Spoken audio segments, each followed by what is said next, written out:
mais tarde.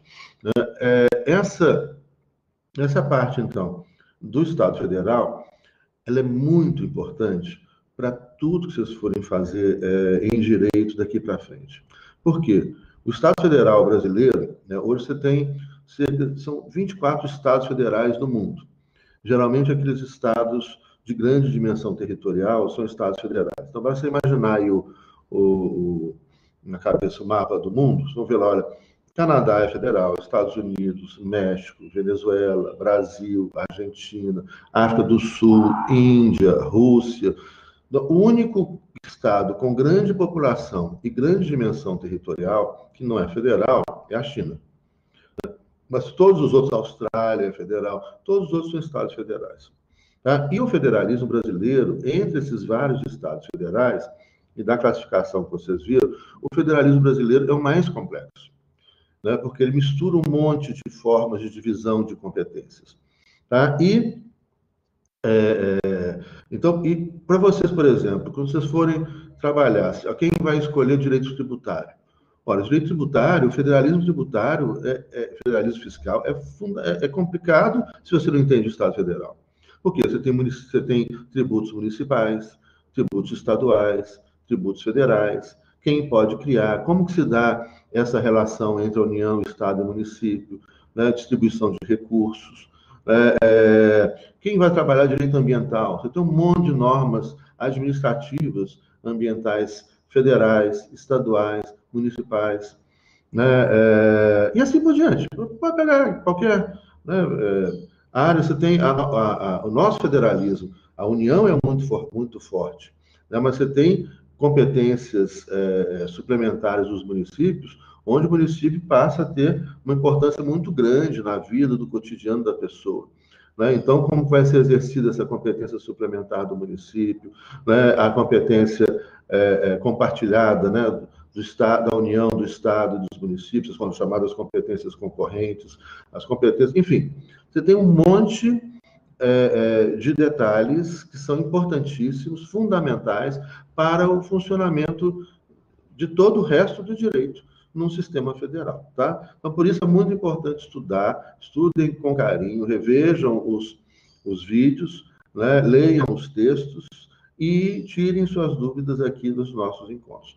Bom, então, vamos aqui, já tem algumas questões que aparecem, vamos ver lá. Professor, fiquei em dúvida no item que pede para diferenciar o Estado Federal dual, cooperativo e de competição. Pois é, então nós vimos que o Estado Federal pode ser classificado de diversas formas, né? Então, quanto ao seu processo de formação, pode ser um federalismo centrípeto ou centrífugo, né? Quanto aos níveis, ou seja, os entes que integram a federação, né? Você tem, então, o federalismo de 2 níveis, de 3 níveis, ou de 2 esferas ou 3 esferas. Em geral, os estados federais nasceram, e ainda a maioria deles são de 2 esferas, a União e Estados-membros. Né? Os condados, municípios, em geral, não participam, né, do federalismo, não tendo, portanto, a capacidade de auto-organização. Mas aqui no Brasil eles participam. Então, aqui a gente tem um federalismo de 3 esferas, porque o município também tem sua própria Constituição, que é a Lei Orgânica Municipal. Tem o federalismo simétrico e assimétrico, né, com relação aos entes federados de mesmo nível, e essa classificação de federalismo dual, cooperativo e de competição. O que seria? O federalismo dual, né, o Brasil experimentou algo semelhante ao federalismo dual na Constituição de 1891. No federalismo dual, você tem os 2 níveis, União e Estados-membros. O município, naquela ocasião, não participava, né? Engasguei aqui, viu, gente? Isso não é coronavírus, não. O município, naquela ocasião, não participava, não era ente federado, só a partir de 1988 que o município passa a ser ente federado no Brasil. E você tinha um federalismo de 2 esferas, 2 níveis, e que era dual porque, veja bem, o conceito de dual não é o mesmo conceito de federalismo de 2 esferas ou 2 níveis. Ele era dual porque as competências da União e dos Estados eram separadas. Eles não compartilhavam competências. Isso é que significa um federalismo dual. Ou seja, a União tem as suas competências, não intervém nas competências dos Estados, os Estados têm suas próprias competências e não compartilham nenhuma competência com a União. Isso é um federalismo dual. No caso brasileiro, por exemplo, ele não é dual, né? Não só por questão de três esferas, né? Mas porque, além das... tem competências próprias da União, nas quais o Estado e o município não podem entrar, tem competências próprias dos estados, nas quais o Estado e o município não podem entrar, portanto, não há hierarquia entre União, Estado e município, né? Cada um tem suas competências, o município tem suas próprias competências, onde a União e o Estado não pode entrar, não há hierarquia entre União, Estado e município, ninguém pode invadir a competência do outro, nem o município pode entrar na competência da União do Estado, nem a União pode entrar na competência do Estado do município, nem o Estado pode entrar na competência da União do município. Tá? Então, agora, além dessas competências separadas, que caracterizariam o federalismo dual, você tem competências que são comuns, competências que são concorrentes, ou seja, competências que são compartilhadas. Como é que são essas competências? As competências concorrentes, e aí vocês vão fazer uma leitura, não precisa decorar, mas leiam, entendam, saibam onde está, e quando vocês precisarem, vão saber onde consultar. E com o tempo de ler, vocês vão decorar. Mas não precisa ficar decorando. Decora e esquece no dia seguinte, isso é uma bobagem. Leiam, estudem, entendam o funcionamento do sistema, que isso vai entrar na cabeça de vocês com facilidade e não vai sair mais. Como entrou na minha, não sai mais. Então, essas competências concorrentes e as competências comuns, que são competências administrativas, estão no artigo 21 a 24 da Constituição. Faça uma leitura lá. Tá? As competências administrativas estão no artigo 21 e 23. Então, no artigo 21, as competências administrativas que são exclusivas da União. E o artigo 23, as competências administrativas que são compartilhadas, são comuns. A União, o Estado e o município vão agir conjuntamente naquelas matérias, um cooperando com o outro. E no artigo 22 e 24, você tem lá as competências legislativas. E essas competências legislativas, então, você tem as competências que são exclusivas, ou seja, pertencem só ao ente federado. Em geral, as competências tributárias. Tem as competências só da União, só dos estados e só dos municípios. E tem aquelas competências que são competências concorrentes, ou seja, onde a União, Estado e município, né, legislam sobre aquele mesmo assunto, e aí então vai ter toda uma regra de competência concorrente estabelecida lá no artigo 24 da Constituição. Faça a leitura, né, e qualquer dúvida traga para a gente discutir. Federalismo cooperativo já é, por exemplo, o que se estabeleceu.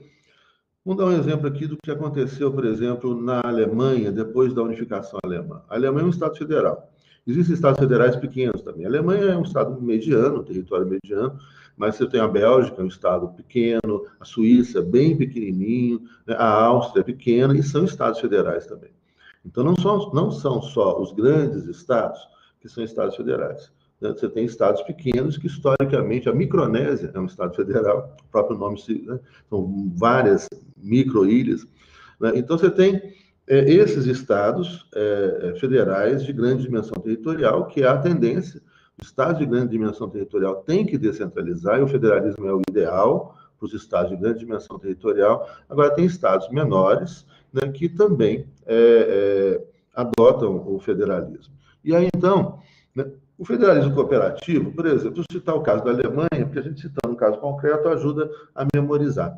Mas você tem outros federalismos cooperativos, né? Inclusive aqui no Brasil a gente tem, né, o federalismo de concorrência e também aspectos de federalismo cooperativo. O federalismo cooperativo seria o quê?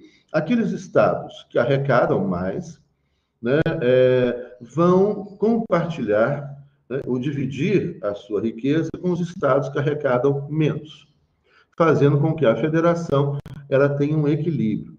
A nossa Constituição tem um princípio lá atrás, lá no início da Constituição, que diz que é princípio as políticas públicas, elas devem respeitar, né, e também isso é reforçado no artigo 170 da Constituição, com relação às políticas econômicas do Estado, que é promover ou reduzir as desigualdades regionais e sociais.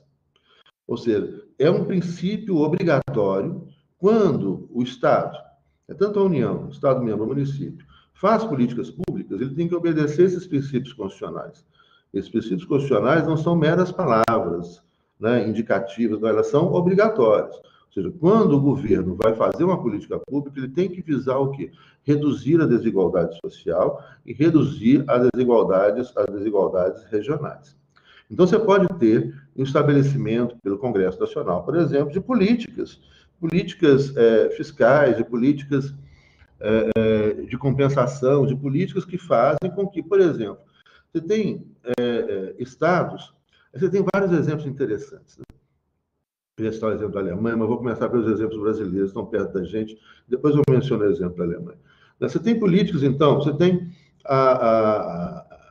vamos pegar no caso do Piauí com o Maranhão, né? Você tem ali no sul do Piauí, né, onde está a capital, Teresina. Já a capital do Maranhão está lá no norte, né, mais para o norte do estado, na ilha de São Luís, né, bem ao norte do estado. Piauí tem uma parte de mar, mas aqui é bem menor do que a do Maranhão, e a capital está lá no sul, Teresina. E Teresina, então, tem toda uma infraestrutura de capital, hospitais, etc., né, muito mais sofisticados do que o sul do Maranhão, onde são cidades pequenininhas, onde não tem hospitais de grande porte, etc. O que acontece? A população de algumas cidades na fronteira, na divisa, né, com o Piauí, vão para os hospitais de Teresina, os hospitais do Piauí. Ou seja, você tem um estado do Piauí, né, gastando recursos, né, com a população do Maranhão, né? Então, você tem essas formas, e a partir daí você tem mecanismos de tentar compensar essas coisas, de criar uma convivência, né, entre os estados membros. E o que a gente vê muito, por exemplo, a Federação Brasileira, a norte-americana também, você tem estados muito, muito ricos e estados mais pobres. Você tem estados com uma grande população e estados com uma pequena população. Tem estados com uma grande dimensão territorial e estados com pequena dimensão territorial. Então, você tem toda uma política fiscal que tenta e uma política federal, né, federativa, que tenta compensar essas desigualdades reais, né? Então, calma que eu já chego lá, Bárbara. Rodrigo também botou, agora não tem como olhar, Rodrigo, o coisa. Depois a gente olha lá. Então, esse federalismo que visa essa... Ótimo site... Não, está. Então, depois nós vemos. Então, esse federalismo que visa essa compensação, né, e que é um princípio constitucional, ele visa justamente falar, olha, você tem, por exemplo, o Estado de São Paulo. O Estado de São Paulo é o estado disparado mais rico do Brasil, né? Depois do PIB do Brasil, vem o PIB de São Paulo. E depois do PIB de São Paulo, vem o PIB do município de São Paulo. O município de São Paulo é mais rico, mais poderoso do que os estados membros do Brasil. Você tem o município de São Paulo, ele é mais rico do que boa parte de estados nacionais pelo mundo afora, da África, da América Latina, por exemplo, do Paraguai, do Chile, né? Então, você tem o quê? Você tem um estado muito rico, né? E ele arrecada, portanto, muito mais. Essa arrecadação, a arrecadação que vai para a União, por exemplo, né, grande parte vem de São Paulo, mas a União redistribui isso de forma mais equitativa para permitir que os outros estados que ainda não têm, né, a riqueza que São Paulo tem, possam chegar a esse nível de desenvolvimento. Então, essa é a lógica, uma lógica de compensação. Isso acontece também dentro dos estados membros. Em Minas Gerais, por exemplo, nós tivemos a política fiscal, e temos que ter essa política fiscal, porque, por exemplo, aqui você tem alguns municípios que têm pequena arrecadação. Por exemplo, Ribeirão das Neves. Ele tem uma arrecadação pequena, não é uma área industrial, a área industrial está ali perto, né? Betim, Contagem, né? Onde ali você tem uma grande arrecadação, né? Ribeirão das Neves tem uma pequena arrecadação, mas, entretanto, Ribeirão das Neves é um município dormitório. O que significa? Ali, as pessoas que trabalham em Betim, em Contagem, vão para lá para dormir. O que significa que esse município tem grandes despesas com estrutura urbana, saneamento básico, manutenção de ruas, iluminação, esgotos, etc., e uma arrecadação pequena. Como é que ele vai fazer? Os municípios que arrecadam muito, mas que proporcionalmente gastam menos com a população, Contagem e Betim, né, vão contribuir para o Estado, e o Estado vai redistribuir isso para Ribeirão das Neves. Então, Ribeirão das Neves vai receber recursos para dar conta, porque ele tem muitos gastos e pouca arrecadação. Enquanto Betim Contagem tem muita arrecadação e proporcionalmente menos gasto. Já Belo Horizonte tem muita arrecadação e muito gasto. Então, as áreas industriais, né, são áreas onde você tem muita arrecadação, né, menor gastos, com estrutura de habitação de população, por exemplo. Mas, se bem que todos esses municípios também da região metropolitana de Belo Horizonte estão super povoados, né? Então, acabou que você tem muita arrecadação grande, gasto grande, mas outros que têm que ser compensados porque tem uma arrecadação baixa e um gasto muito grande, como esse exemplo que eu tenho. Então, daí você faz um federalismo cooperativo.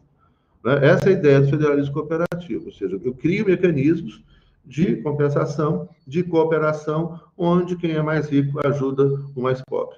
Né? E você tem município no Rio de Janeiro, município de Campos, né? Tem uma arrecadação enorme, né? Porque tem petróleo e a participação que ele tem no petróleo.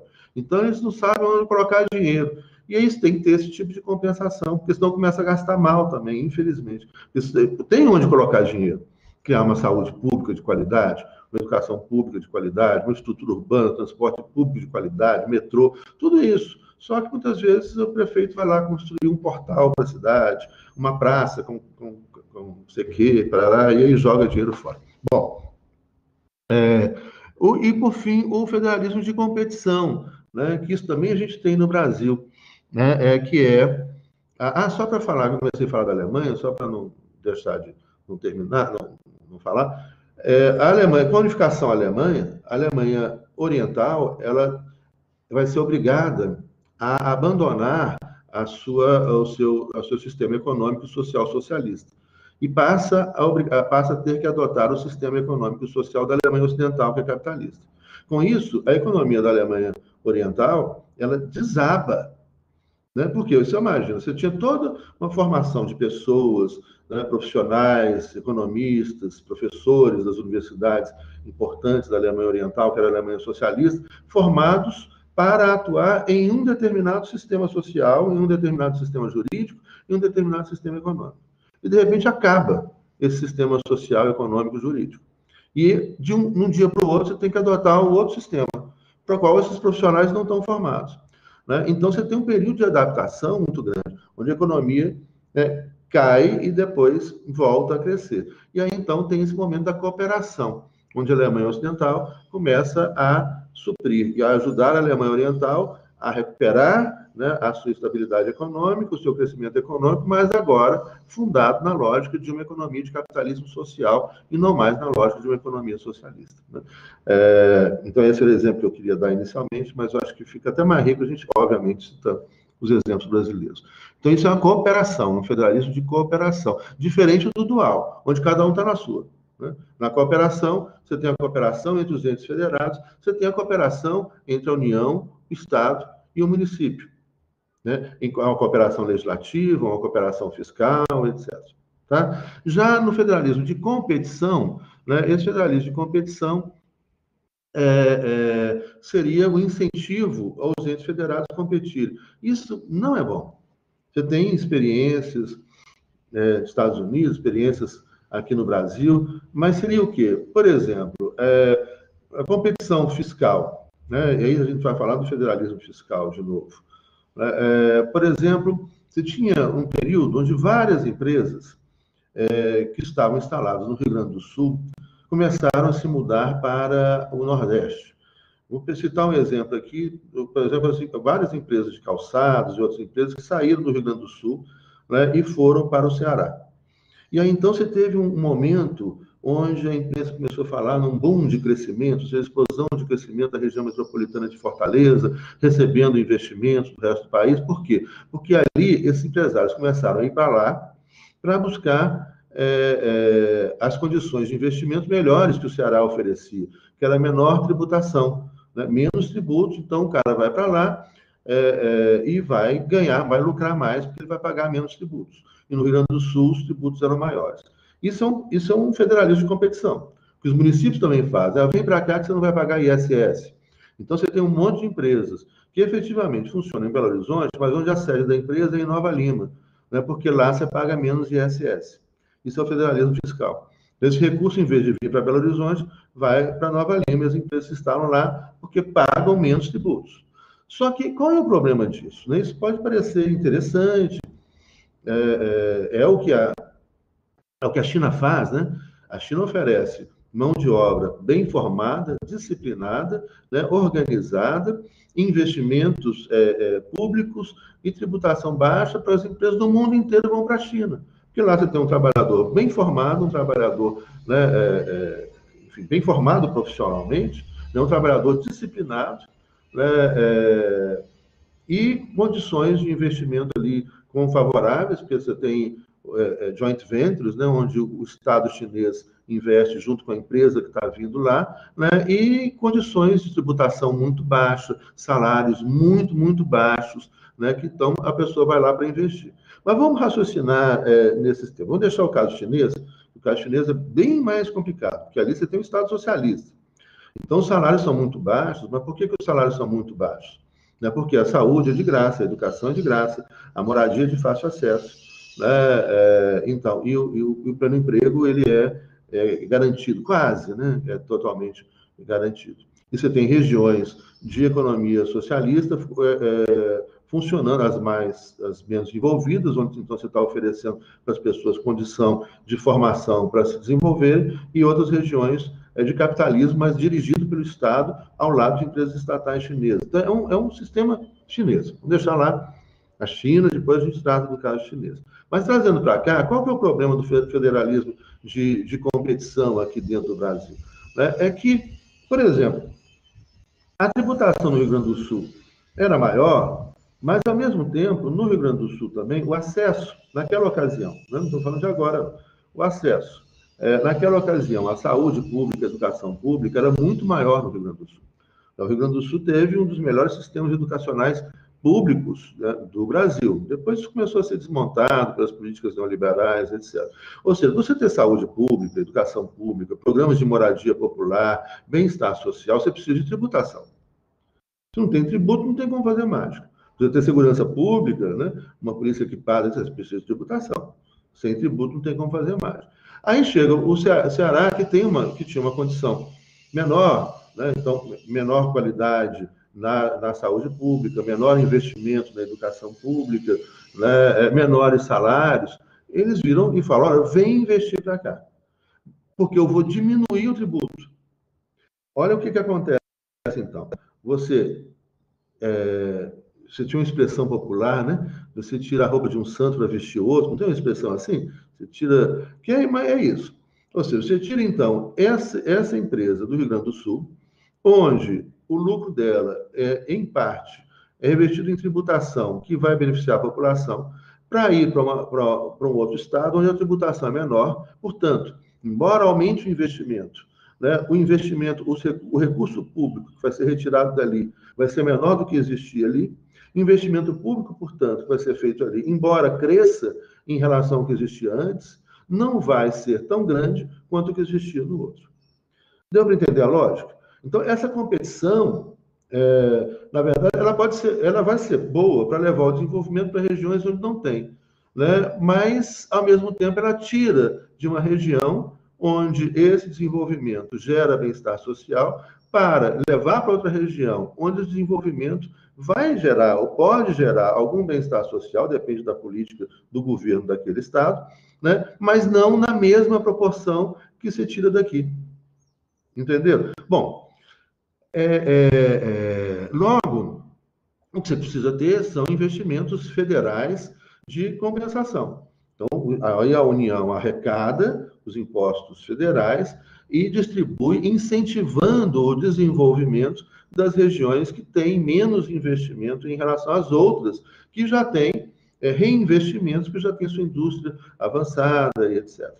Isso foi muito feito, por exemplo, durante o governo Lula, que trouxe um desenvolvimento, né, fantástico para a região Nordeste, para o estado de Pernambuco, né, que é o estado do Lula, para o estado do Ceará, né, onde, então, investimentos públicos, São Paulo paga os tributos federais, vai lá, né, para a União redistribui isso, gerando, por exemplo, construindo portos, aeroportos, estradas para escoamento de produção, né, investimentos do BNDES em empresas que vão se instalar lá, criando um outro mecanismo de investimento para levar desenvolvimento sem ter que desvestir o outro tanto. Né? Entendeu? Vocês têm ter que tirar aquela empresa que está no sul para ir para o norte, ou tirar do norte para ir para o centro-oeste, ou tirar do nordeste para ir para o sudeste, enfim, aí uma movimentação pode variar de acordo com o momento, etc., mas sem ter que tirar a roupa de um para botar a roupa no outro. Né? Mas onde você tem, nesse nível federal, né, uma forma de repartição, né, que possa gerar uma cooperação e não a competição. Na competição, você tira de um para colocar no outro. E o que acontece em nível internacional agora é que a China vai tirar todo mundo, né, levando para lá, porque as condições de investimento lá são excelentes. Mão de obra baratíssima, investimento, tributação baixa, investimento público ao lado do investimento privado, o Estado chinês investe em joint ventures ao lado dos investimentos privados que vão para lá, né, enfim, e que vai, então, atrair o mundo inteiro, empresas do mundo inteiro para investir na China, deixando, mas aí que é muito interessante, você tira dos outros estados, muitas empresas que saíram dos Estados Unidos e foram para a China, ou foram para outros lugares, foram para o México, foram para a Indonésia, porque lá a mão de obra é mais barata, a tributação é menor, né? E então elas esvaziam os Estados Unidos, é o problema. O governo Trump foi eleito justamente com a promessa de trazer essas empresas de volta.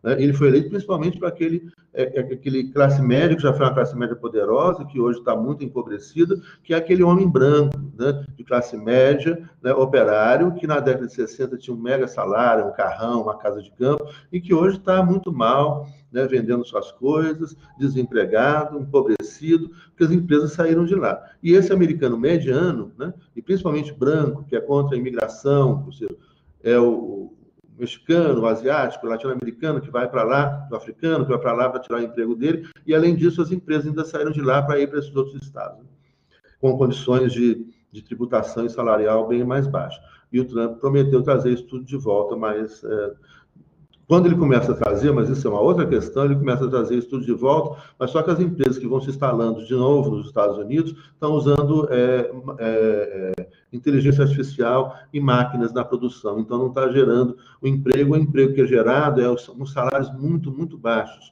ou seja, o desemprego dos Estados Unidos baixou muito no governo do Trump, mas os empregos que foram gerados são com salários muito baixos, ou seja, você tem muita gente que, como o salário é tão baixo, que essas pessoas não conseguem sair da pobreza.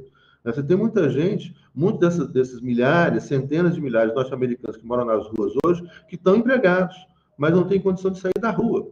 Você tem muita gente, aqui no Brasil também acontece isso, sabia? Tem muita gente que mora na rua, que tem carteira assinada, né, mas continua morando na rua, porque o transporte é caro, ou não tem um transporte adequado, mora muito longe, difícil para chegar no lugar onde trabalha, né, então ele sai de casa, às vezes, no domingo de madrugada, e dorme na rua até sexta-feira, empregado. Então, não vamos aí nessa fantasia, nossa, o desemprego diminuiu, né? Você tem que ver que tipo de emprego está sendo gerado, que tipo de emprego vai ser gerado nesse tipo de política, né? Bom, nossa, vamos acelerar, né? Eu estou falando a beça e só na primeira pergunta, se vocês fizeram. Estado regional, então, a segunda pergunta aqui. Bom, Ana Luísa, respondeu aí? Segunda pergunta, Juliano dos Santos Jordão. Eu não entendi direito o que significa quando você diz que no Estado regional a descentralização é de cima para baixo e no autonômico de baixo para cima. Então, vamos lá. No Estado, você tem, então, aquelas 4 formas de organização territorial do Estado: unitário, regional, autonômico e federal. No Estado, né, unitário, você tem uma descentralização apenas de competências administrativas.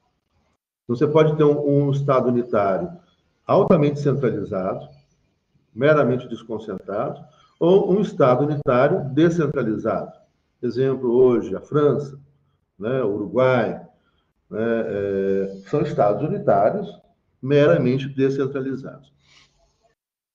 Você tem... Não, mentira. Descentralizados, além de desconcentrados. E você tem aqueles estados meramente desconcentrados, que são geralmente os estados mais autoritários, Arábia Saudita, Marrocos, né? Onde, então, você tem uma desconcentração necessária, administrativa, mas o poder central é que dá a última palavra em tudo. Depois vem os estados mais descentralizados, o estado regional, o estado autonômico. E depois o mais descentralizado de todos, que é o estado federal. Qual é a diferença entre o estado regional e o estado autonômico? É a sua pergunta aí, Juliana. No estado regional, começa com a Itália, Constituição que foi aprovada em 1947 e entra em vigor em 1948 e que está em vigor até hoje na Itália. Esse estado regional, ele significou o quê? Ele vai além do estado unitário. O estado unitário tem uma descentralização administrativa apenas. O estado unitário descentralizado. O estado regional, ele tem uma descentralização administrativa e legislativa. Ou seja, as regiões italianas passam a ter competência legislativa, além das competências administrativas. Ou seja, na França, a lei é só a Assembleia Nacional Francesa que faz lei. É um Estado unitário descentralizado. A Itália é um Estado regional. Então, além da Assembleia Nacional Italiana, do Legislativo Nacional, que é bicameral, tem os senadores e os deputados, na França também, você tem os legislativos das regiões italianas. Eles podem também fazer leis, ou seja, eles podem criar direito. Né? Lembrando aí outro conceito importante, que é a diferença entre uma norma administrativa e uma lei. Um ato administrativo normativo e uma lei. O ato administrativo normativo, né, ele depende da lei e não pode ir além da lei que autoriza aquele ato. Já a lei, ela pode ir além da Constituição, ela pode criar direitos. Ela não pode ir contra a Constituição, mas ela pode ir além da Constituição. O ato administrativo não pode ir além da lei, nem contra a Constituição, claro. Tá? Bom, então aí, no Estado regional, esse Estado nacional, ele transfere competências para as regiões, isso vem de cima para baixo. Ele vai transferir competências legislativas, que eram deles, e que agora passam a ser das regiões. Ele transferiu isso. Ele não simplesmente delegou, ele transferiu. Agora as regiões vão assumir a competência para fazer leis sobre tais matérias. Então, é algo de cima para baixo. Já no Estado autonômico, o que muda, essencialmente no Estado autonômico, é que esse processo de conformação, de construção do Estado autonômico, ele veio de baixo para cima. O que significa isso? Na Espanha, com a Constituição de 1978, que é criada, onde é criado o Estado Autonômico Espanhol, que tem essa formatação semelhante ao Estado regional, ou seja, você tem as competências administrativas, em geral, em 3 esferas, que está no Estado Nacional, a terminologia não é União, é Estado Nacional, não há União, né? União é só no federalismo. Tá? Então, ali você tem o Estado Nacional, mas o Estado Federal também não. O Estado Federal é só no federalismo. Você tem o Estado Nacional, a Constituição Nacional, né? As competências administrativas das regiões, das comunidades autônomas da Espanha, né? Que é equivalente à região, e as competências administrativas das províncias, né? Espanholas e ainda das municipalidades. Então, você vai ter 4 níveis, em geral, de organização. Estado Nacional, com as suas competências administrativas, poder de polícia, oferecimento de saúde pública, educação pública, transporte. Depois vem as regiões, que também vão ter competências administrativas típicas das regiões, também na área de saúde, né, às vezes na área de segurança, depende de estado para estado. Né? Depois você tem nas províncias, né? E depois dos municípios. Né? Saneamento básico, né? Rede de esgotos, transporte coletivo municipal, né? Saúde em nível municipal, educação fundamental em nível municipal. Então, você vai repartindo essas competências, em geral, em competências administrativas em 4 esferas. Eu dei exemplo aqui de competências administrativas. E, além disso, a Itália vai receber transferências do poder central para a região, né, de competências legislativas, para legislar em determinada matéria. Legislar em matéria de direito civil, legislar em matéria de X ou Y, etc. Na Espanha, é a mesma estrutura. Só que, em vez de vir de cima para baixo, ou seja, em vez do poder central decidir o que as regiões e os municípios vão receber, em vez de vir essa estrutura, né, constitucional de cima para baixo, ela vem de baixo para cima. Ou seja, em vez do poder constituinte, que faz a Constituição, ele vem e estabelece isso para todo mundo, né, descentralizando, O poder constituinte do Estado autonômico, ele vem de baixo para cima. Seria o quê? Olha, vai constituir, o que está previsto na Constituição, é que haverá as comunidades autônomas, equivalentes às regiões italianas, né, aquela segunda esfera de poder ali abaixo do Estado Nacional, elas vão ser formadas a partir de uma união de províncias. E essa união de províncias, que é uma esfera territorial, que é uma subdivisão da região, essas províncias são subdivididas também em municípios.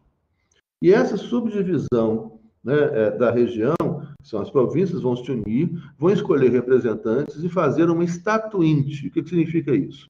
Fazer uma norma administrativa, vão fazer um estatuto daquela comunidade autônoma. Esse estatuto, ele vai incorporar, segundo a vontade dos habitantes, dos cidadãos ali daquela comunidade, né, ele vai incorporar aquelas competências que a Constituição da Espanha permite que ele incorpore. Ou seja, ele vai escolher as competências. Diferente do que acontece aqui no Brasil, por exemplo, onde as competências da União, dos estados e municípios já vêm todas, né, estabelecidas, na Constituição da Espanha, vêm só as competências do Estado Nacional Espanhol. Então, não é uma enumeração exaustiva. Aquelas competências que não estão enumeradas ali, todas as outras competências que sobraram e que não estão enumeradas para o Estado Nacional Espanhol, podem ser assumidas, se a comunidade autônoma desejar, podem ser assumidas pelos seus estatutos, que é uma espécie de uma Constituição, mas ela tem menos força, né? Mas que vai dizer como que vão funcionar os poderes, como é que vai funcionar o Estado naquela comunidade autônoma, naquela região. Então, é de baixo para cima. Essa é a diferença.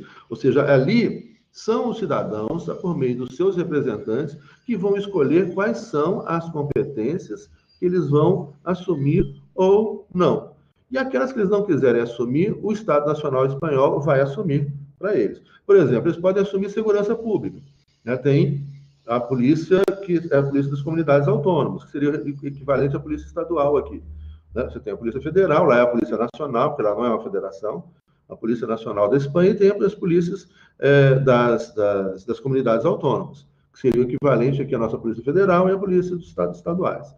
Mas se eles não quiserem, por exemplo, manter uma polícia estadual, a Estado Nacional Espanhol vai manter. Só que isso na prática não acontece, porque ninguém vai negar a autonomia, ninguém vai negar a liberdade. Né? Então, se a Constituição permite que eles assumam as competências, eles vão assumir essas competências, e é essa que é a realidade que aconteceu. Então, é um processo onde eles vão escolher, eles vão dizer como que eles vão, o que eles vão querer em termos de estatuto. Aí, eles remetem esse estatuto para o Congresso Nacional Espanhol, que é chamado de Cortes Gerais, e as Cortes Gerais, o Congresso Nacional Espanhol, vai conversar, vai negociar sobre esse estatuto, vai aprová-lo ou não, parcialmente ou integralmente, e uma vez aprovado, esse estatuto que veio lá daquela comunidade autônoma, por exemplo, da Catalunha, foi lá para as Cortes Gerais discutiram, verificaram se eles estavam respeitando a Constituição, né, negocia do ponto de vista político, se eles têm capacidade ou não de assumir aquilo que eles estão querendo assumir, e a partir daí, aprovado pelo Congresso Nacional Espanhol,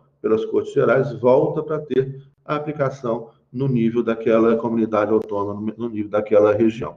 Então, no modelo italiano, a Constituição italiana determina as competências para todas as regiões. No modelo de Estado autonômico, a Constituição espanhola determina que as comunidades autônomas vão deliberar, né, resolver sobre as suas competências, vão ouvir o Estado Nacional, que uma vez aprovando isso, volta para ter aplicação no nível local. Ficou claro? Se não ficou claro, pode falar aí que a gente explica a dúvida que tenha permanecido. A gente vou trocar de óculos, esse óculos ele é anti-reflexo, mas ele não está legal, não. Esse aqui, então, Bárbara, o federalismo dos Estados Unidos é mais envolvido? Sim, muito mais envolvido. Federalismo significa descentralização. Né? Então, a ideia de um federalismo, vamos imaginar uma pirâmide. A ideia do federalismo é a união com poucas competências, os Estados-membros com mais competências, e a base da pirâmide, os municípios com mais competências ainda. Ou seja, a lógica do federalismo é descentralização.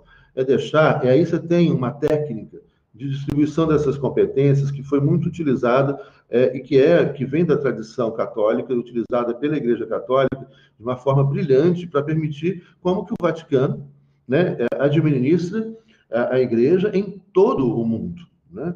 É poderosíssimo, está ali em várias, nossa, são muitas cidades, né, em quase todos os países do mundo.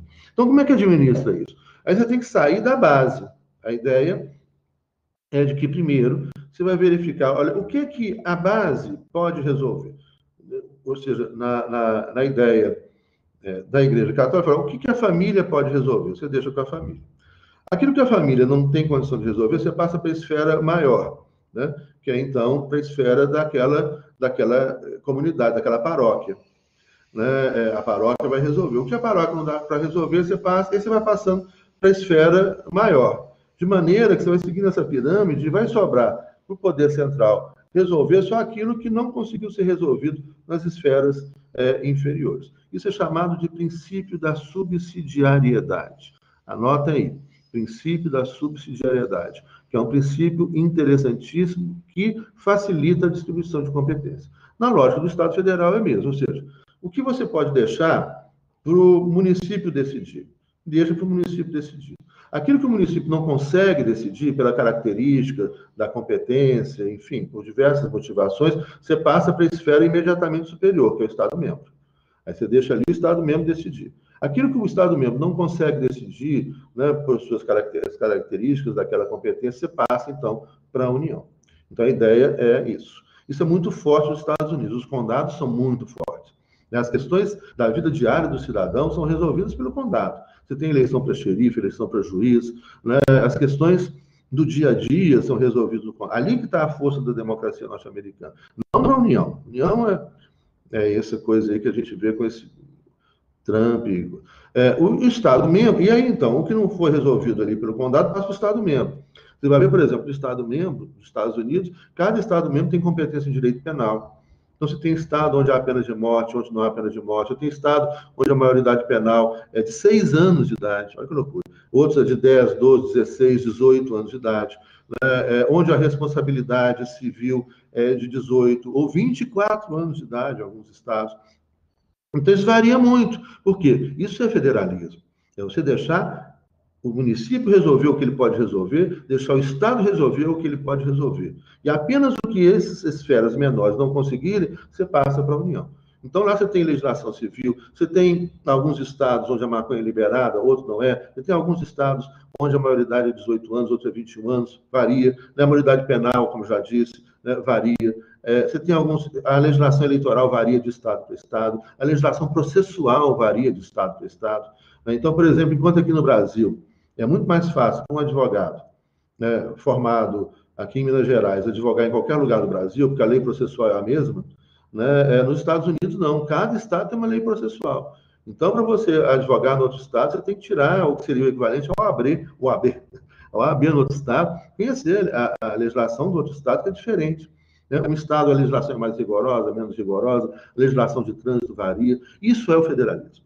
É por isso que o federalismo norte-americano é muito mais desenvolvido que o nosso. O nosso federalismo é de cabeça para baixo, ele precisa avançar muito. Quando a gente fala em reforma do Pacto Federativo no Brasil, é algo necessário ser feito. Onde, então, você tem uma união, aqui a gente tem uma união super forte, a maior parte das competências está com a União, vejam lá, leiam o artigo 21 a 24, depois os estados bastante fracos, e os municípios com muita competência administrativa, com muita responsabilidade para a saúde e educação, mas com poucos recursos, porque mais da metade dos recursos está com a União. Então, o Brasil precisa urgentemente avançar o seu federalismo e inverter essa pirâmide, né? Fazer como os estados federais mais avançados são, onde o condado, o município, resolve tudo que ele puder resolver, se não der conta, passa para o estado, e apenas aquilo que não conseguiu ser resolvido, né? Ou não pode, por suas características, por exemplo, declarar guerra, né? Isso é uma competência administrativa da União, óbvio. Então, o município não vai declarar guerra, o estado não vai declarar guerra. Então, a guerra, né, é da União. Olha que competência horrorosa, né? Mas esse é só um exemplo que me veio à mente. Ou seja, tem algumas competências que, pelas suas características, relações internacionais. né? Então, vai lá, União. Agora, o resto do dia a dia, o importante da vida da gente, está tudo resolvido pelo município e pelo Estado. Deveria ser assim no Brasil, e a gente tem que partir para uma reforma do Pacto Federativo para inverter essa pirâmide. Aqui a pirâmide está de cabeça para baixo. Bom, depois aqui o Rodrigo nos sugere um site, depois vamos visitar esse site, viu, Rodrigo? Depois, Ana Luísa Coelho, obrigada, de nada, estamos à disposição.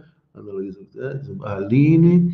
Professor, qual que é o tipo de Estado da Arábia Saudita que o senhor citou? É um Estado unitário centralizado. Uma coisa que a gente vai ter, que é muito comum, né, essa ligação, ela não é automática, veja bem, mas ela na maior parte, na esmagadora maioria dos casos, ela é verdade. O quê? Quanto mais o Estado se democratiza, mais descentralizado ele é. Quanto mais autoritário, mais centralizado ele é. Isso não é matemática, ou seja, existem exceções. Por isso que a gente tem que analisar, né, caso a caso, com cuidado. Mas, na grande maioria dos casos, quanto mais descentralizado, mais democrático. Quanto mais centralizado, menos democrático. Repetindo, há exceções, isso não é matemática, nós estamos falando de uma ciência social aplicada, que é complexa, diversa, você tem outros fatores culturais, políticos, econômicos, sociais, que têm que ser levados em consideração para você chegar a esse resultado. No caso da Arábia Saudita, ele é hipercentralizado, né? E é uma monarquia absolutista. Embora eles tenham uma Constituição, a Constituição é a Constituição que dá todo o poder ao rei, né? Então, é ainda uma monarquia absolutista, fingindo, disfarçada de monarquia constitucional. Mas a monarquia constitucional, Marrocos. Marrocos é uma monarquia constitucional.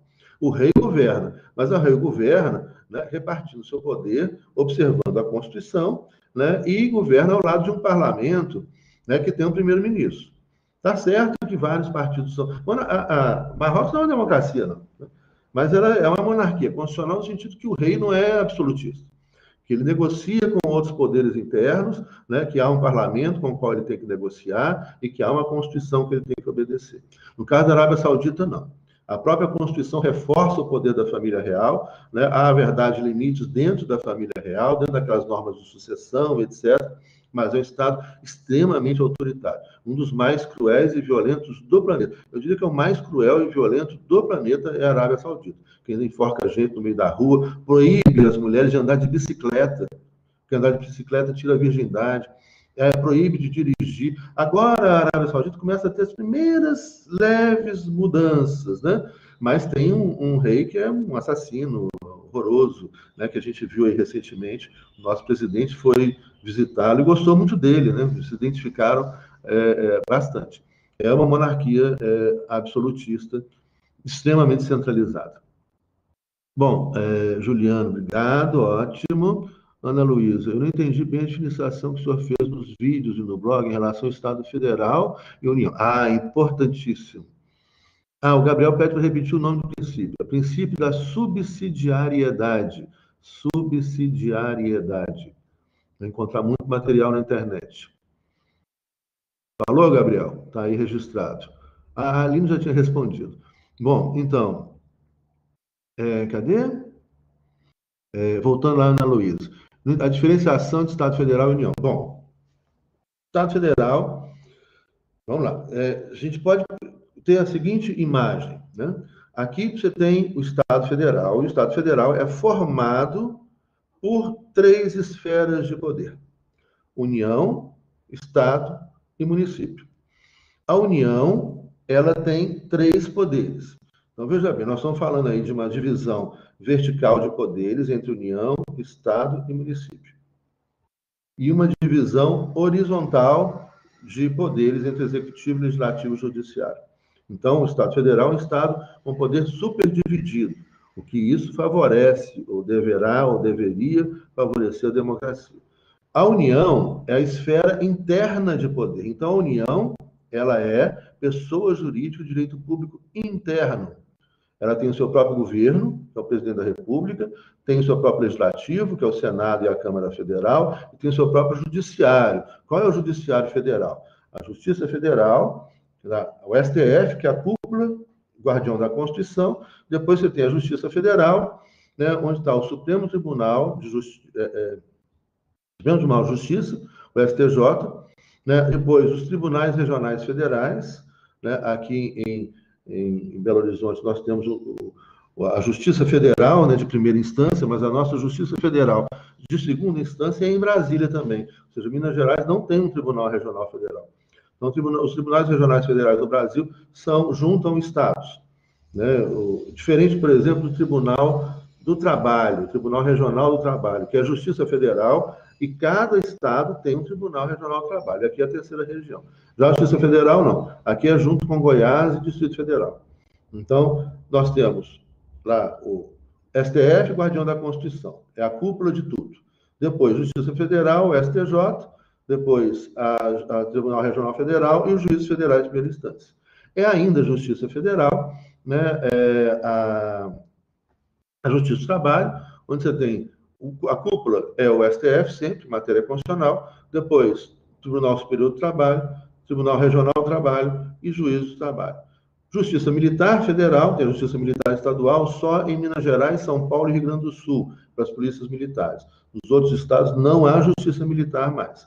Já a Justiça Militar Federal é para as Forças Armadas, que é então o Tribunal Superior Militar, o TSM, né? Depois você tem os juízes militares. Não tem no Estado mesmo, que aí é uma outra conformação. E a Justiça Eleitoral ainda. A Justiça Eleitoral é federal, mas ela é uma justiça sazonal, o que significa, então, que ela vai pegar juízes emprestados das justiças estaduais e da Justiça Federal, porque ela só funciona, ou funciona muito, em época de eleição. Depois ela não tem tanto trabalho. Então, a Justiça Eleitoral também é uma Justiça Federal. Então, você tem aí, né, a União tem o seu judiciário, que eu acabei de falar quais são, Justiça Eleitoral, Justiça Militar, Justiça Federal, Justiça do Trabalho, né? A União tem o seu governo, a Presidência da República, né? A União tem o seu Legislativo, o Senado e a Câmara. Depois, os estados autônomos têm a sua própria Justiça Estadual, tem a Justiça Militar Estadual só, Rio Grande do Sul, São Paulo e Minas Gerais, e depois você tem o Legislativo e o Executivo Estadual. O Executivo Estadual são os governadores, o Legislativo Estadual, os deputados estaduais. E depois vem os municípios, né, também pessoas jurídicas de direito público interno, que têm o seu Legislativo e o seu Executivo, o prefeito e os vereadores. Não há judiciário do município. Então, aí a gente tem as três esferas de entes federados, cada um com o seu governo, o seu legislativo e o seu judiciário, quando é o caso, né, cada um autônomo, não hierarquizado. Essas três esferas integram o Estado Federal. O Estado Federal, então, é um somatório disso tudo. O Estado Federal já é pessoa jurídica de direito público internacional. Essa é a diferença essencial. O Estado Federal é como o Brasil aparece para o resto do mundo. Ele aparece unido. Né? Dentro, a gente não é que a gente é desunido, dentro a gente é descentralizado. Isso é muito importante. Não tem que ser desunido, não, mas tem que ser descentralizado, com competências descentralizadas. Mas para fora é o Estado Federal. A confusão que gera no nosso Estado Federal, né, como nos Estados Unidos, é a adoção do presidencialismo, onde o presidente, presta atenção nisso, importantíssimo, ele é chefe de governo da União, e como chefe de governo da União, ele não manda no governador, ele não manda no prefeito. Assim como deputado federal e senador não manda no deputado estadual, nem no vereador. Cada um no seu quadrado. Mas esse presidente da República é chefe apenas do governo da União, ele não manda nos governadores, ele não manda nos prefeitos, ele é também, porque ele acumula funções, trabalhamos isso lá no sistema de governo, ele é também chefe de Estado federal. Então, ele representa o país nas relações internacionais. Já no parlamentarismo, essas duas funções, por serem diferentes, elas são separadas. O primeiro-ministro é chefe de governo e o presidente, ou o rei, a rainha, é chefe de Estado. A função simbólica de representação. Não de representação política, mas de representação simbólica. Tá? Então, por esse motivo, Estado Federal, pessoa jurídica de direito público internacional. União, pessoa jurídica de direito público interno. Relações internacionais é o Estado Federal. Quem é o soberano? É o Estado Federal. A União não é soberana. O presidente não é soberano. O Senado não é soberano. A Câmara de Deputados Federal não é soberana. O Judiciário da União não é soberano. Soberano é a Constituição Federal e o guardião da Constituição, o Supremo da Federal. E a Constituição. Né? E o Estado Federal, né, é criado pela Constituição.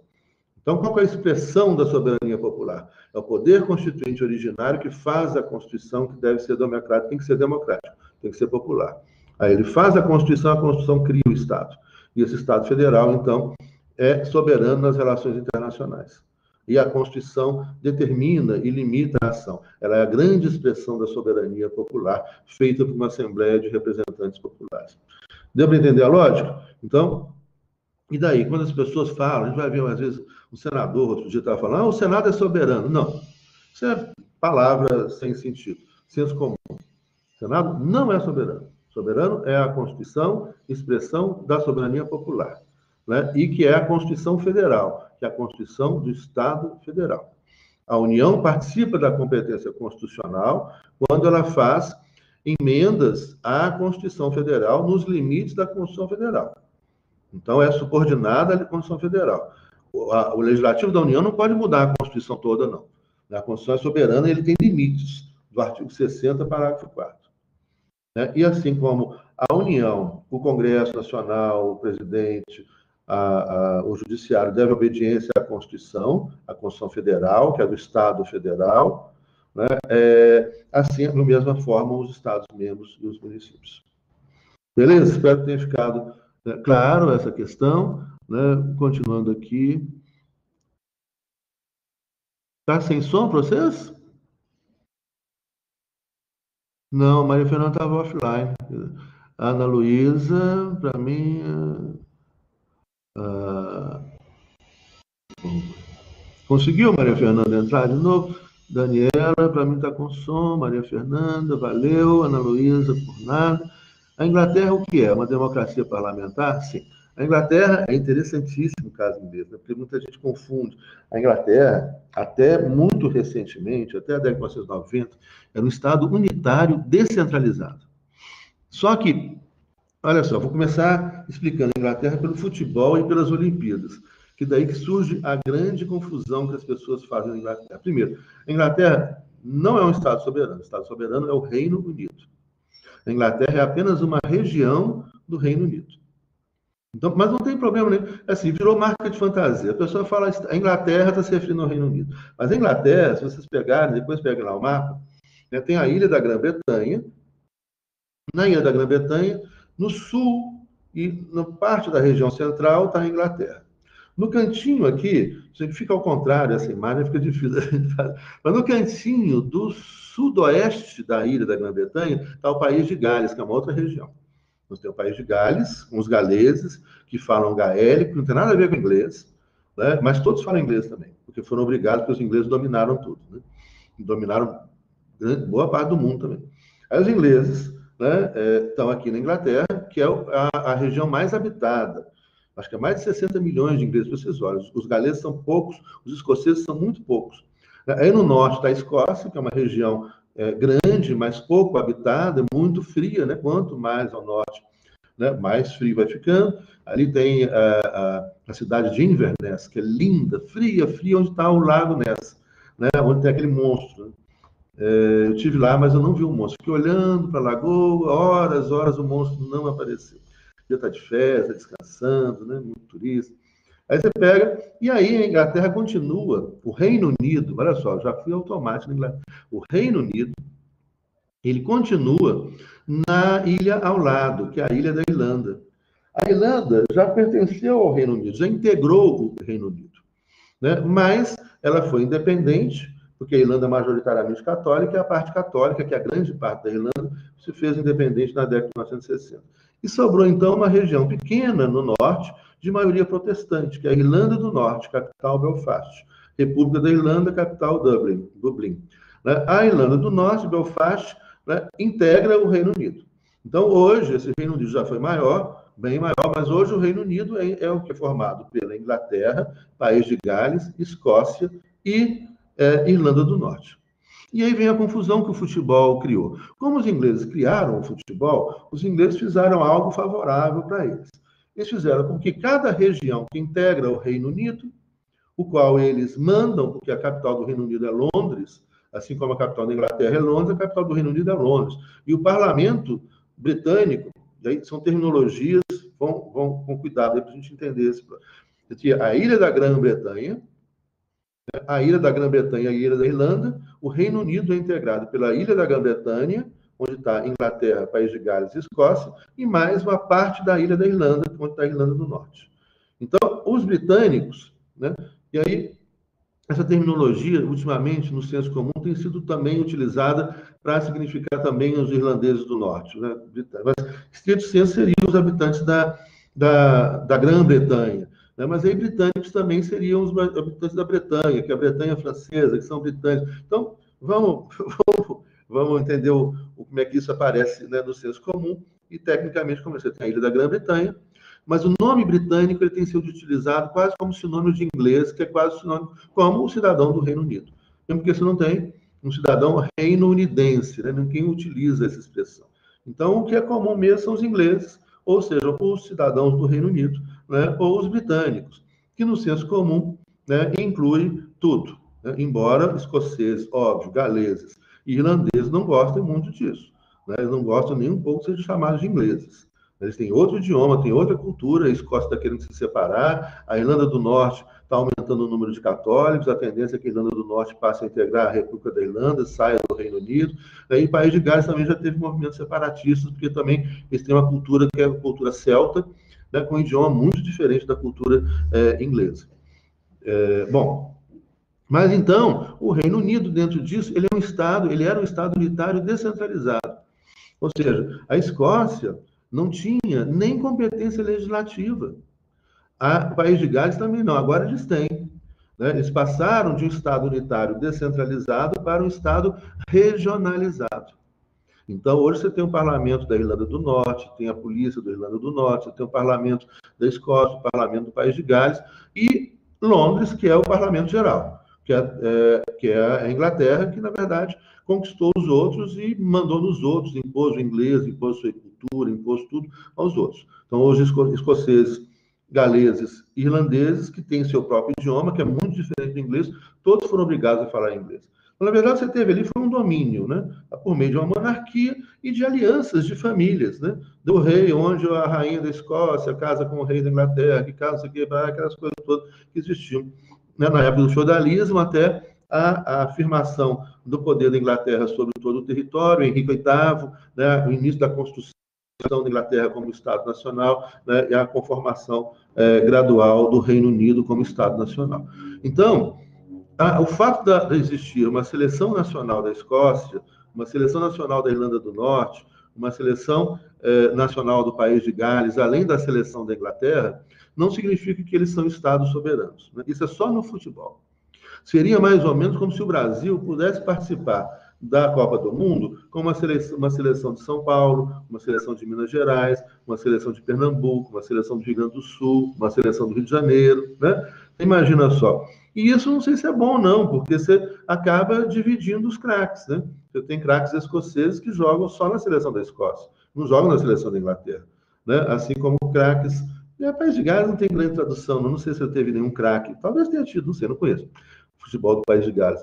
Da Irlanda do Norte, a mesma coisa. Mas eles dividiram. Então, tanto que na Copa do Mundo, quando vocês verem lá a Inglaterra jogando, não é o Reino Unido. É a Inglaterra, a bandeira da Inglaterra, que é aquela cruz vermelha com fundo branco. A bandeira da Escócia é aquela cruz de São... eu esqueci o nome do santo, que foi o santo dos escoceses, que é uma cruz assim em formato de X com fundo azul. Né? E a da Irlanda do Norte também é uma cruz, mas tem uns símbolozinhos do lado da cruz, uma cruz vermelha com fundo branco. Né? E o País de Gales é um dragão, né? Se não me engano, vermelho, sim, com fundo verde. Vocês dão uma conferida aí na internet. E a bandeira do Reino Unido é aquela bandeira linda, que apareceu nos discos dos Beatles, né? Os Beatles não tem vocês, que é a mistura.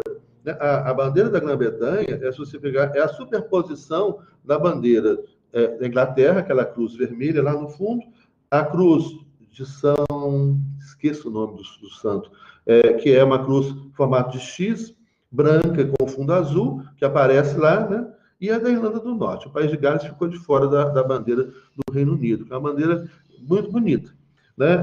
E aí, essa bandeira só aparece nas Olimpíadas. Nas Olimpíadas, é o Reino Unido que compete, todos os 4 juntos. No futebol, cada um compete com a sua própria bandeira. Vocês veem lá no jogo da seleção da Escócia, aparece aquela bandeirinha azul com aquele X branco, que é a bandeira lá do santo. A Irlanda do Norte, a bandeira fundo branco com a cruz vermelha, com uns desenhozinhos, que eu acho que são coroas, não sei. E a bandeira da Inglaterra, que é o fundo branco, e a cruz vermelha, que aparece nas competições de futebol, mas não nas competições olímpicas, né? Então, a Inglaterra é um estado regional hoje, mas que essa regionalização, essa descentralização ocorre principalmente a partir do governo Tony Blair, década de 1990, né? Ela é bem recente. Antes era um estado unitário descentralizado, hoje é um estado regionalizado, com ameaças crescentes de separação. Beleza? É uma democracia parlamentar, a rainha tem muito poder, né? A rainha, ela não é a rainha da Inglaterra, ela é a rainha do Reino Unido, e não só a rainha do Reino Unido, é do Reino Unido e da British Commonwealth. Ela é a rainha também da Austrália, ela é chefe de Estado da Austrália, ela é a rainha da Nova Zelândia, ela é a rainha do Canadá. E ainda ela é a rainha da British Commonwealth, que reúne todas as ex-colônias inglesas, inclusive hoje em dia algumas ex-colônias portuguesas, como Moçambique. Né, que aí é um grande acordão, né, das ex-colônias inglesas que integram interesses comerciais, econômicos, né, principalmente. E ela é a rainha, ela é poderosa, aquela senhora, né? Além de mais de 90 anos de idade, ela é chefe das Forças Armadas, ela escolhe a Câmara dos Lordes, que é o Senado, né?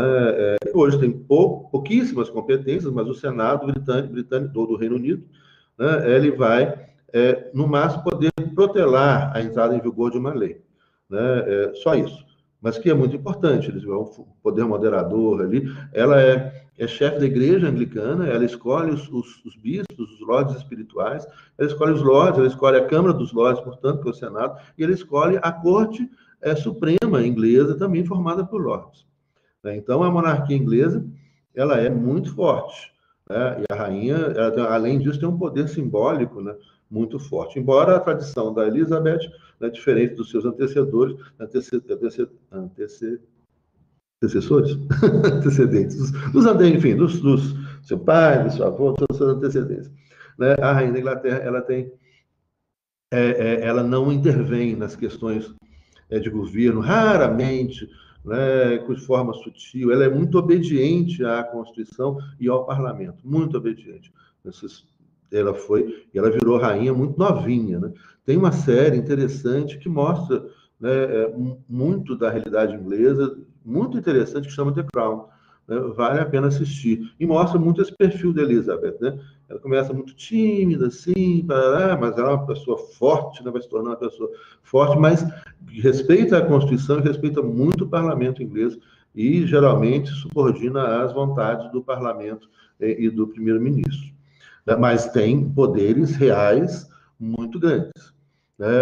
Então, é uma democracia parlamentar, quem governa o primeiro-ministro, né, num sistema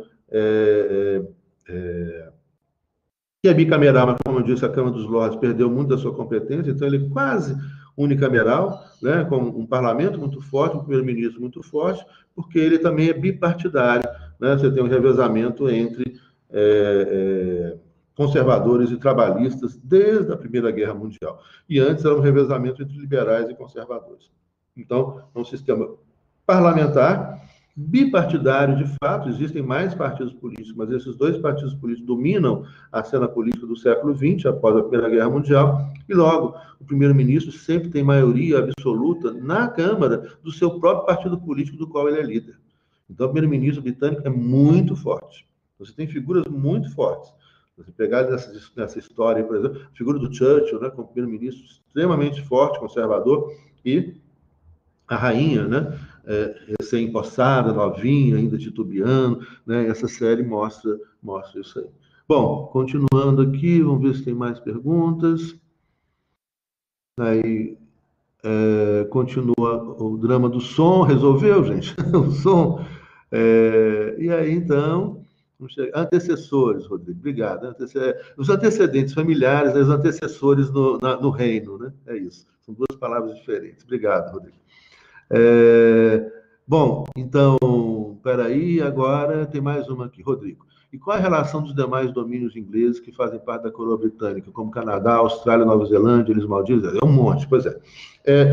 Veja bem, nesses estados, há uma tendência hoje, inclusive a Nova Zelândia já tem uma nova bandeira, é uma bandeira preta com uma pena.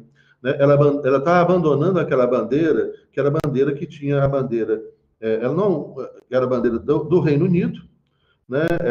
Igual a bandeira da Austrália, né? A bandeira da Nova Zelândia, o que muda são as estrelas. Vamos ver se vocês lembram aí. Né? A bandeira da Austrália, ela tem a bandeira do Reino Unido pequenininha, assim, no canto esquerdo, acima, né? E depois o fundo azul e estrelas. A Nova Zelândia também, a bandeira do Reino Unido, né? Um fundo azul e estrelas. A bandeira da África do Sul já foi assim também. Tinha a bandeira do Reino Unido, depois eles mudaram para outra bandeira, e agora tem a bandeira da África do Sul, né? Depois do Apartheid, do fim do Apartheid, etc. A Nova Zelândia está mudando. E o Canadá é a bandeira com aquela flor, gente, fugiu a palavra aqui, como é que chama? Boldo, né? É aquela planta, né, de uma árvore famosa que tem no Canadá, vermelha e branca. Mas no Canadá, vamos pegar assim, do ponto de vista pragmático, o que isso significa do ponto de vista constitucional? O Canadá, por exemplo, a chefe de Estado do Canadá, da Austrália, Nova Zelândia, é a rainha da Inglaterra.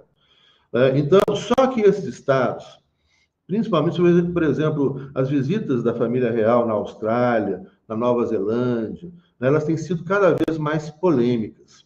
Né? Escolhem Maple Tree, thank you, isso aí, Pedro. Maple Tree. Aliás, inclusive, tem um coisinho do Maple Tree que você põe no waffle, que delícia que fica aquilo. Isso, mel de maple. Isso, delicioso. Outro dia eu comi. O waffle acabou a garrafinha recentemente aqui em casa. Né? Então, no Brasil, isso. A folha de Bordeaux. Bom, então, vamos voltar para a Constituição lá. Na Austrália, né, há uma resistência crescente a essa imagem constitucional, isso é constitucional ainda, da rainha da Inglaterra como chefe de Estado.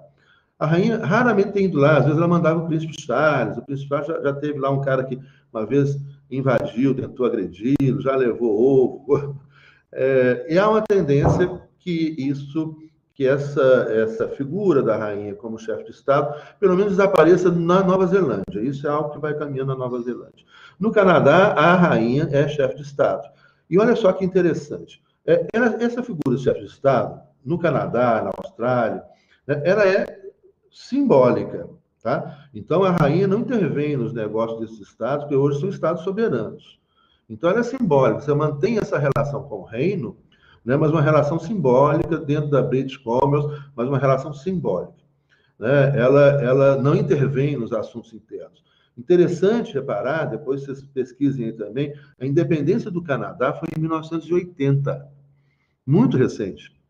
E o Canadá tem uma Constituição, né, e o Canadá tem uma peculiaridade, que uma província importante do Canadá, rica, que é a província do Quebec, ela é de cultura e língua francesa, majoritariamente. Hoje, os habitantes do Quebec, né, eles falam, a maioria fala inglês e francês, né, mas isso é muito comum. No Quebec, o resto do Canadá não, a maioria fala inglês, alguns, Ontário, que é uma outra província grande, inglesa, de língua inglesa, alguns falam francês.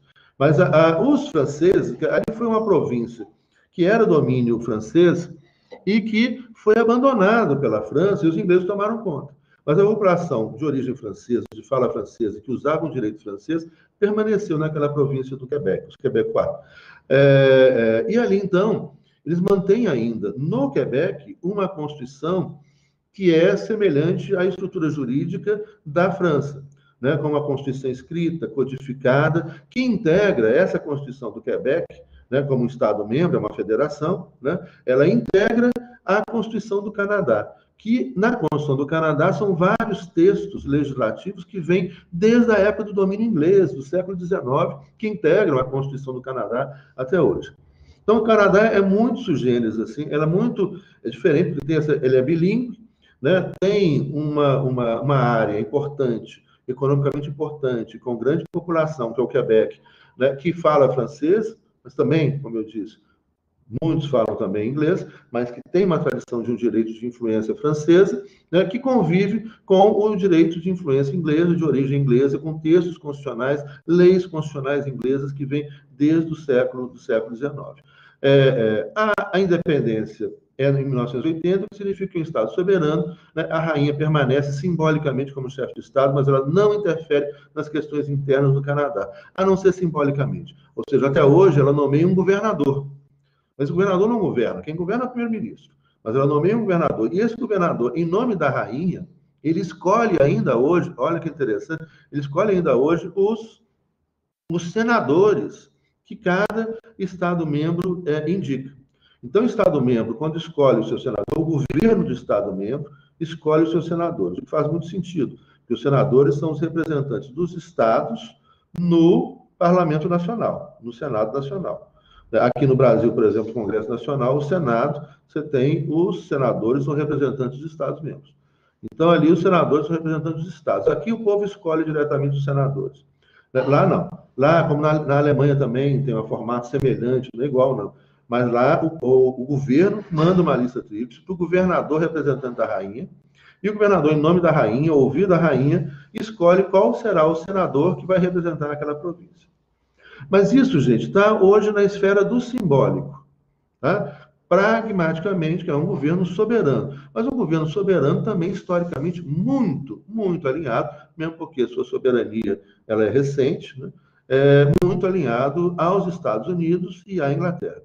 Então, todas as guerras que a Inglaterra e os Estados Unidos participaram, o Canadá estava lá no meio, né? E ainda está bastante alinhado, mas tem um governo soberano. Então, a participação que ocorre é dessa maneira. Há ainda uma influência simbólica muito grande, e há, além do simbolismo, esses estados integram a British Commonwealth, que faz com que haja também acordos econômicos comuns, influências econômicas comuns, né, entre Londres e os outros estados que foram colônias inglesas, exceto os Estados Unidos, né, claro.